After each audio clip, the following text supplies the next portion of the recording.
Let me say last known position. I know you, Mayday, I'm going crash! I need what 5 Lima say altitude. I'm rolling! Oh my god! Help! Help!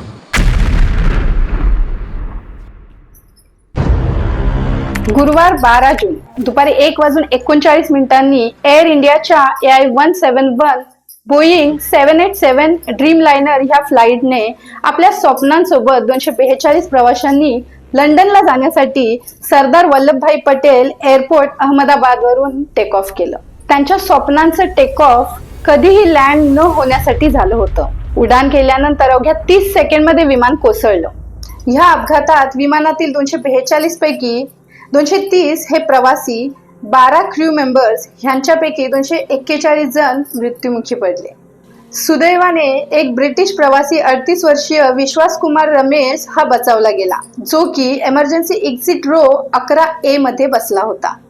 Take off नंतर काही सेकंडमध्येच पायलटने मेडे call केला आणि अवघ्या 672 फूट उंचीवर गेल्यानंतर ATC सोबत संपर्क तुटला. हे विमान कॅप्टन सुमित सबरवाल यांच्या नेतृत्वाखाली होतं, ज्यांचा एक्सपिरियन्स 8200 तासांचा होता. शिवाय 1100 तासांचा एक्सपिरियन्स असलेले फर्स्ट ऑफिसर क्लाइव्ह कुंदर हे त्यांचे को पायलट होते. हा अपघात कसा झाला आणि ह्या अपघातामागचे खरे कारण काय, जाणून घेऊया आजच्या व्हिडिओमध्ये. नमस्कार, स्वागत आहे तुमचा इन्फो लय भारी मध्ये. अपघाताच्या 2 पॉसिबिलिटीज असू शकतात. पहिला म्हणजे पायलटची मिस्टेक आणि दुसरा म्हणजे टेक्निकल फेल्युअर. पायलट कडून मिस्टेक होण्याची शक्यता नाकारता येत नाही, कारण अपघातानंतर समोर आलेल्या फुटेजमध्ये क्लिअर दिसते की प्लेनचे जे फ्लॅप्स होते ते व्यवस्थितरित्या कॉन्फिगर केले नव्हते, प्लस लँडिंग गिअर सुद्धा बाहेर होता. याचाच अर्थ पायलट ते फ्लॅप्स ओपन करायला आणि लँडिंग गिअर आतमध्ये घ्यायला विसरले असावे, किंवा काही टेक्निकल प्रॉब्लेम्समुळे ते फ्लॅप्स व्यवस्थितरित्या कॉन्फिगर झाले नसावे. टेक ऑफ करताना फ्लॅप्स हे इम्पॉर्टंट रोल प्ले करतात. बर्नॉलिस प्रिन्सिपल नुसार विंगच्या कन्व्हर्जिंग पार्ट मधून एअर पास होते तेव्हा वरून जाणाऱ्या एअरचा स्पीड वाढतो आणि प्रेशर कमी होतो. विंगच्या खालून जाणाऱ्या एअरचा स्पीड कमी असतो, म्हणून वरच्या कंपॅरेबल विंगच्या खाली प्रेशर जास्त तयार होतो, म्हणून विंगला लिफ्ट मिळतो. आणि फ्लॅप बाहेर असल्याने सरफेस एरिया वाढतो आणि प्लेनला जास्त लिफ्ट मिळते, म्हणजे कमी स्पीड मध्ये प्लेन टेक ऑफ करण्यास मदत होते. या केसमध्ये फ्लॅप्स रॉंग कॉन्फिगर झाल्यामुळे लिफ्ट मिळाला नसावा. आश्चर्याची गोष्ट म्हणजे टेक ऑफ केल्यापासून ते क्रॅश होतपर्यंत प्लेन अजिबात डगमगला नाही. खाली पडताना सुद्धा तो अगदी सरळ खाली पडला. याचाच अर्थ पायलटने विमानाचा जो कंट्रोल आहे तो शेवटपर्यंत हातातून सोडला नाही. अगदी लास्ट मुवमेंट पर्यंत पायलटने विमानाला वर उचलण्याचा प्रयत्न केला, पण तो प्रयत्न अयशस्वी ठरला.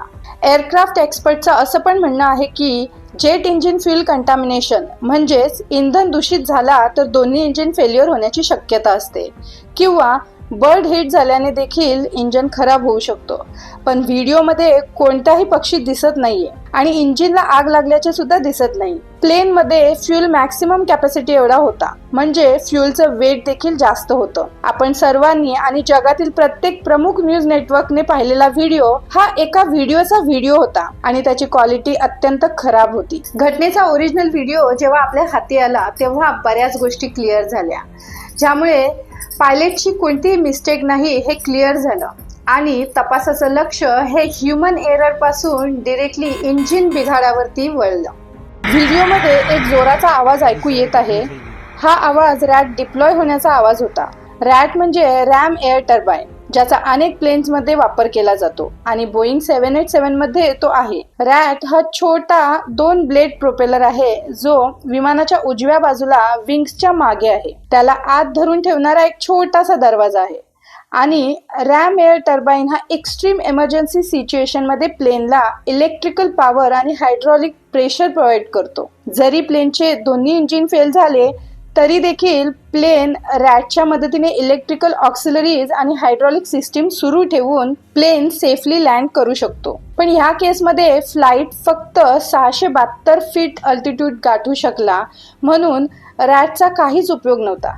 रॅट डिप्लॉय झाल्यामुळे हे नक्की झाले की दोन्ही इंजिन फेल्युअरमुळे हा क्रॅश झाला आहे, कारण रॅट हा फक्त दोन्ही इंजिन फेल झाल्यावरच डिप्लॉय होतो. पण आता सर्वात मोठा प्रश्न असा आहे की नक्की इंजिन फेल्युअर मागचं कारण काय, याची खरी माहिती अजून समोर आलेली नाही. क्रॅश साईट वरून ब्लॅक बॉक्स रिकव्हर केला आहे. त्यामध्ये 2 युनिट असतात, एक व्हॉइस रेकॉर्डर आणि दुसरा इव्हेंट रेकॉर्डर. व्हॉइस रेकॉर्डर हा कॉकपिट मधला व्हॉइस रेकॉर्ड करतो, तर इव्हेंट रेकॉर्डर हा फ्लाईट मध्ये स्पीड, कंट्रोल ऑपरेशन्स, कधी काय काय ऑपरेट झालं हे सगळं रेकॉर्ड होतं. म्हणजे फ्लाईटची सगळी टेक्निकल इन्फॉर्मेशन ह्यामध्ये मिळते, ज्याचा डेटा डाउनलोड इन्व्हेस्टिगेशन एजन्सीज आणि बोईंगचे इंजिनियर्स मिळून करतील. US national transportation safety board, that is NTSB, federal aviation administration, that is FAA, the UK civil aviation authority, that is CAA, and aerospace giant Boeing, हे सर्व मिळून भारताच्या aircraft accident investigation bureau, that is AAIB सोबत सगळी investigation करतील. रनवेवरून take off करण्याआधी कोणताही failure signal मिळाला नव्हता, पण जेव्हा प्लेनने टेक ऑफ केले त्यावेळेला फेल्युअर झाला असल्याचे समजते. पण दोन्ही इंजिन फेल होणं, ते देखील टेक ऑफ करताच, ही गोष्टच खूप रेअर आहे. कारण फ्लाईटच्या आधी खूप चेकलिस्टने एअरक्राफ्ट चेक होते. AME, that is aircraft maintenance engineer, हे स्वतः एअरक्राफ्ट चेक करतो. इंजिन आणि सिस्टीम, ज्यामध्ये engine fluid levels, avionic system, flight controls, electrical system, हे सगळं चेक होतं. आणि सगळं व्यवस्थित असेल तरच फ्लाईटला परमिशन दिली जाते. तसा fit to fly certificate engineer कडून दिला जातो. शिवाय पायलट आणि इंजिनियर मिळून वॉक अराउंड इन्स्पेक्शन केला जातो, ज्यामध्ये systematic visual inspections, dents, cracks, proper operation of flaps and ailerons, landing gear, tyres, fuel, oil controls, electrical and hydraulic system, हे सगळं चेक होतं आणि त्यानंतरच फायनल डॉक्युमेंटेशन होतं. आता महत्त्वाची गोष्ट अशी आहे की सगळे चेक्स व्यवस्थित झाले होते का, की काही चेक्स निग्लेक्ट केले होते. आणि जर सगळे चेक्स व्यवस्थित झाले होते तर त्यामध्ये फेल्युअरचा एक पण क्ल्यू भेटला नाही. आणि जर तो भेटला असेल तर तो निग्लेक्ट केला होता का. AI-171 फ्लाईटचे दोन्ही इंजिन फेल झाले आणि त्याचा इंडिकेशन आधी न मिळणं, हा चेकिंग सिस्टीमचा खूप मोठा फ्लॉ आहे. ह्या सगळ्या प्रश्नांची उत्तरे इन्व्हेस्टिगेशन पूर्ण झाल्यावरच मिळतील. अहमदाबाद लंडन फ्लाईट आधी हा प्लेन ज्या फ्लाईटसाठी वापरण्यात आला होता त्या फ्लाईट मधल्या पॅसेंजर्सने इलेक्ट्रिकल सिस्टीम आणि AC बद्दल कंप्लेंट देखील केली होती. AC is not working at all. And as usual, your TV screens are also not working. Neither this button for calling the cabin crew. Nothing is working. Nothing. Not even the light is working. त्या complaints attend केल्या होत्या की neglect केले गेले. Air India फ्लाईटच्या याआधीही बऱ्याच complaint येत होत्या. बऱ्याच पॅसेंजर्सने सोशल मीडियावर तसे पोस्ट देखील केले होते. म्हणजे एअर इंडिया फ्लाईट्समध्ये मेंटेनन्स इश्यू आहेत हे स्पष्ट आहे. भारताच्या इतिहासामधला हा सर्वात मोठा एअर क्रॅश आहे. या क्रॅशमध्ये फक्त प्लेनमध्ये असलेल्या 241 लोकांचा मृत्यू झाला नाही, तर ज्या मेडिकल कॉलेजवर हा प्लेन पडला त्या कॉलेजमधल्या 29 स्टुडंट्सचा देखील मृत्यू झाला आहे. कित्येक परिवारांचे स्वप्न, आधार या अपघातामध्ये हरवलं आहे.